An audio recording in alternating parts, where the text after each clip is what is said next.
Halo, perkenalkan nama saya Stella Gracia, nomor induk mahasiswa 20010101043. Saya dari Prodi Sistem Informasi.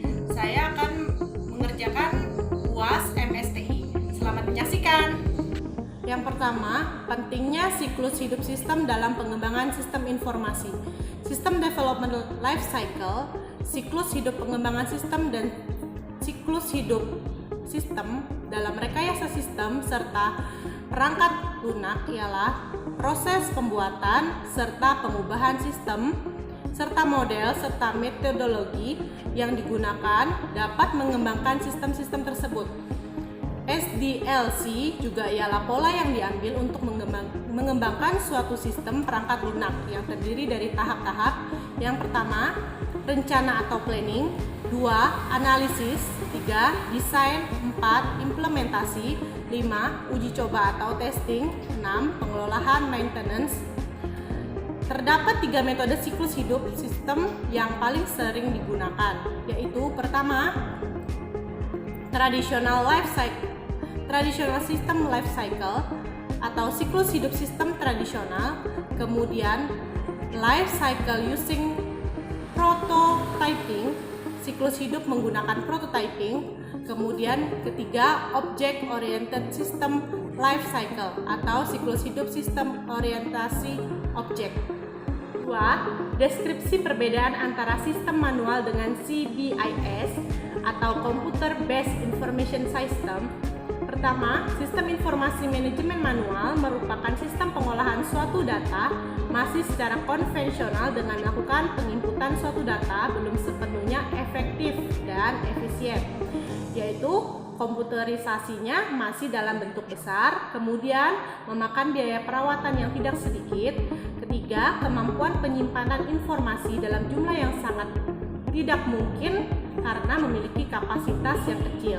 Kemudian keempat, kendala dalam mengakses informasi yang sangat banyak di seluruh dunia dengan cepat dan mudah.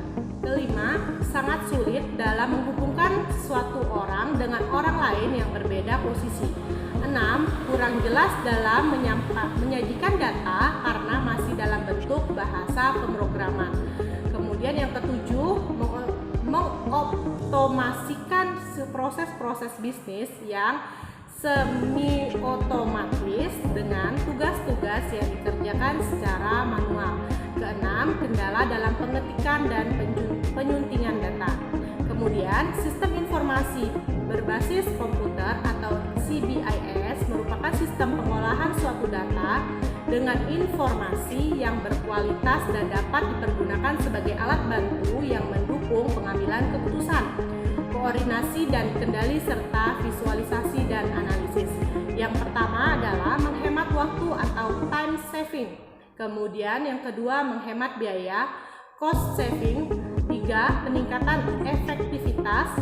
4. Pengembangan teknologi. 5. Pengembangan personal akuntansi. Yang ketiga, berikan contoh implementasi sistem informasi eksekutif. Sistem informasi eksekutif adalah suatu bagian yang menyediakan informasi bagi eksekutif tentang kinerja keseluruhan perusahaan. Salah satu penerapan sistem informasi eksekutif bidang kepegawaian adalah sistem informasi eksekutif bagian kepegawaian di PT Pelindo II Persero Palembang. Contohnya, di PT Pelindo II, untuk proses pelaporan ke manajer masih menggunakan laporan langsung atau lisan sehingga dalam terintegrasi dengan data yang lain selain menyulitkan pada saat pelaporan informasi atau penyajian khusus pada manajer. Metode pengembangan sistem yang dipakai yaitu AIS Life Cycle. Metode life cycle sendiri terdiri dari justifikasi, perencanaan, enterprise, infrastruktur evaluation, project planning, business analysis. Hasil dari sistem informasi eksekutif ini merupakan teks yang ditampilkan dalam web browser.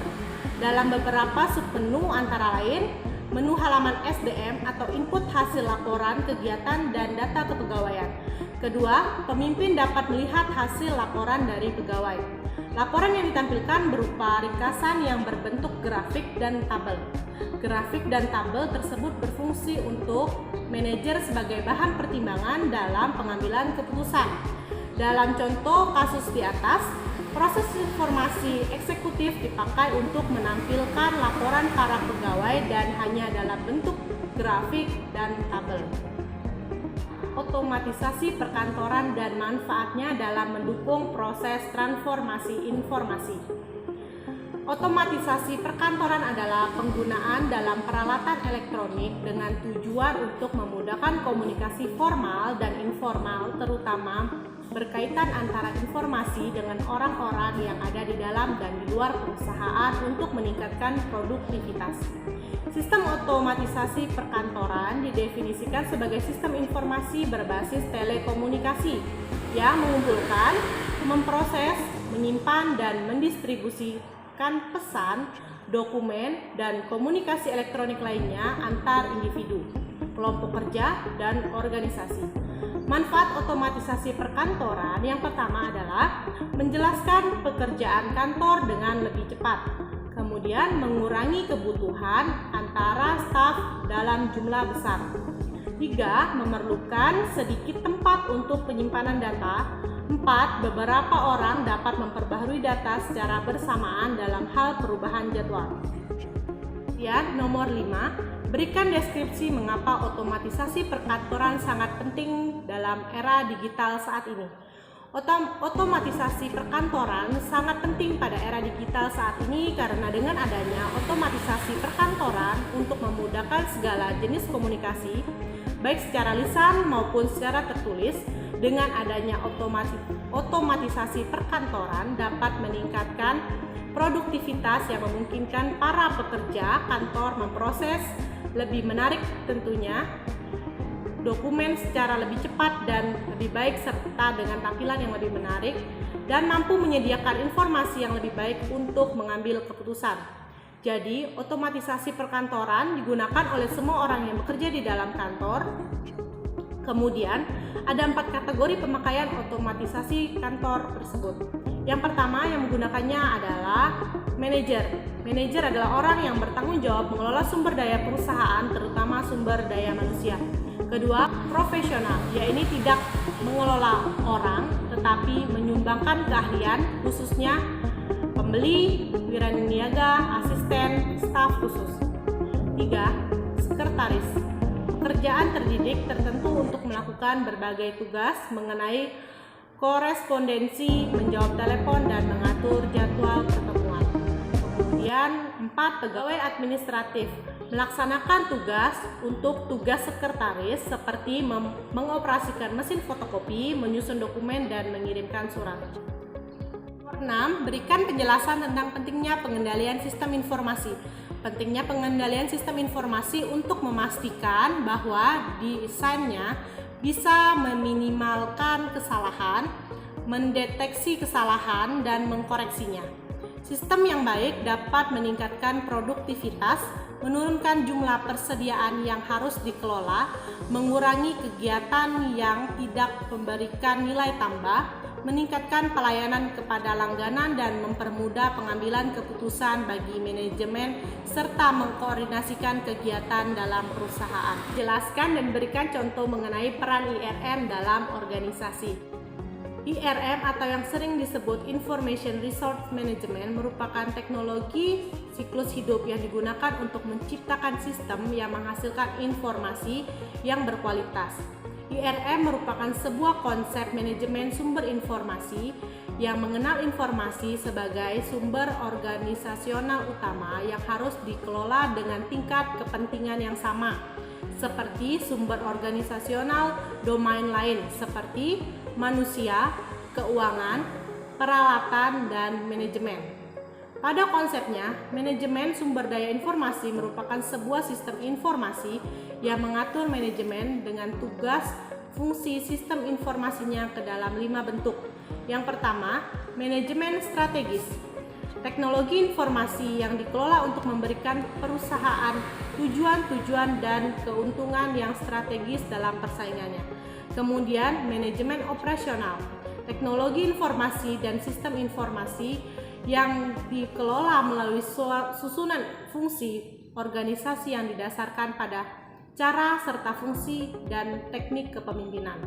Manajemen sumber daya, data dan informasi yang dihasilkan dari perangkat keras dan perangkat lunak, jaringan telekomunikasi dan personil sistem informasi adalah sumber daya penting yang harus dikelola dengan baik. Kemudian, manajemen teknologi. Seluruh sumber daya teknologi yang terdapat pada sebuah perusahaan fungsinya mengolah, menyimpan, dan mengkomunikasikan data dan informasi perusahaan secara menyeluruh. Kemudian ada manajemen pendistribusian. Pengelolaan penggunaan sumber teknologi informasi dan sistem informasi dalam unit usaha adalah bisnis merupakan kunci dari para manajer. Tidak peduli fungsi dan tingkat mereka dalam usaha dan bisnis tersebut, namun agar sebuah perusahaan dapat sepenuhnya menerapkan IRM, terdapat serangkaian kondisi tertentu yang meliputi elemen-elemen IRM yang diperlukan, seperti itu kesadaran bahwa keunggulan kompetitif dapat dicapai melalui sumber daya informasi yang unggul. Kedua, kesadaran bahwa jasa informasi adalah suatu era fungsional utama. Ketiga, kesadaran bahwa CIO adalah eksekutif puncak. 4. Perhatian pada sumber daya informasi perusahaan saat membuat perencanaan strategis. Kelima, strategi untuk mendorong dan mengelola end user computing. Sekian video UAS MSTI dari saya. Terima kasih sudah menonton.